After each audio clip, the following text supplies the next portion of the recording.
So just like we were talking about on the previous page where we said it seemed with derivatives you go 1 power down, so antiderivatives you would go 1 power up. That's kind of like the opposite of the power rule, right? Okay. Well, what can we do now is we can look at all the rest of the derivative rules we have, and we can look at doing those backwards. And that's going to give us a lot of integration rules that we already know just because we know the derivative rules, okay? And so that's really what this whole page is saying, is this is a list of new rules that you should know, and truly, truly, truly, none of these are new rules. It's just we're going the opposite direction. For instance, we know that the derivative of a constant times x, like 5x, the derivative of that is 5. All we're doing now is looking at the same rule, we're just looking in the opposite direction. So the antiderivative of a constant, the antiderivative of 5, would be 5x. Of course, for every single one of these, you just need to add the plus c, okay? So none of these technically are new rules.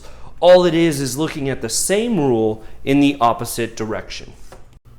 All right, so let's look at this. It says, the inverse nature of integration and differentiation can be verified by substituting capital F prime of x for f of x in the indefinite integration definition to obtain the antiderivative of capital F of x equals f of x plus c.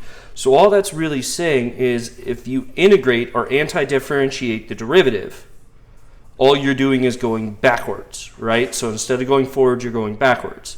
So you would get the original function. So all this is saying is if you do the inverse operation, you get what you started. If you subtract 5 and then you add 5, you get what you started with, okay?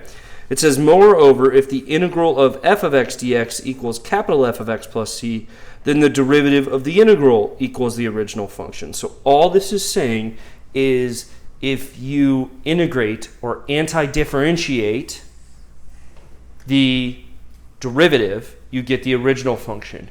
And if you take the derivative of the parent function, you get the baby function. So all it's doing is linking these two things. It's saying they are inverse operations, okay? So take all the rules we knew. We knew the derivative of a constant was 0. So what does that mean? The antiderivative of 0 is a constant. The derivative of a constant times x is just the constant. What does that mean? The antiderivative of a constant is the constant times x. But remember, for all of these, we're going to have to do plus c. Derivatives with constants, you realized you could pull the constant out in front. So the derivative of a constant times a function was the constant times the derivative of the function. What does that mean? The integral of a constant times a function is the constant times the integral of the function. Same rule applies. What did we know about derivatives? If it was addition or subtraction, you could separate it. What does that mean about antiderivatives? If it's antiderivatives, if it's addition or subtraction, you can separate it. What did we know about the power rule? We knew that you drop the power and did the power to the n minus 1. So going for a derivative, you subtracted 1 from the power. What does it mean going to antiderivative? It means you have to add 1 to the power. But the problem here is you have to compensate for when you add to the power, you're going to be off by a constant. So you have to divide by n minus 1. So this is your new power rule right here. Really, really important to remember to divide by n minus 1, okay? We know that the derivative of sine is cosine. So what does that mean? The antiderivative of cosine is sine. We knew that the derivative of cosine was negative sine. So what does that mean? The antiderivative of sine is negative cosine. So all they did was stuck the negative in the answer there, okay? We know the derivative of tangent is secant squared, so the antiderivative of secant squared has to be tangent. The derivative of secant is secant tangent, so the antiderivative of secant tangent is secant. The derivative of cotangent was negative cosecant squared, so the antiderivative of cosecant is negative cotangent. The derivative of cosecant was negative cosecant cotangent, so the integral of cosecant cotangent has to be negative cosecant. Again, they're just moving the negative to the other side. Here's a cool one. Remember, the derivative of e to the x is e to the x. So the antiderivative of e to the x, again, has to be e to the x. For the logarithm, they do that, or sorry, for exponential, they also do, remember, if it was not a base of e, you had the derivative of a to the x. You still copied and pasted. That was a to the x. But then you had to remember the natural log of a. So what's the antiderivative of a to the x? Well, it's a to the x, but we had to move that natural log of a to the other side. So we divided by the natural log of a. Here's a really hard one. Well, it's not really hard. It's just one you have to memorize.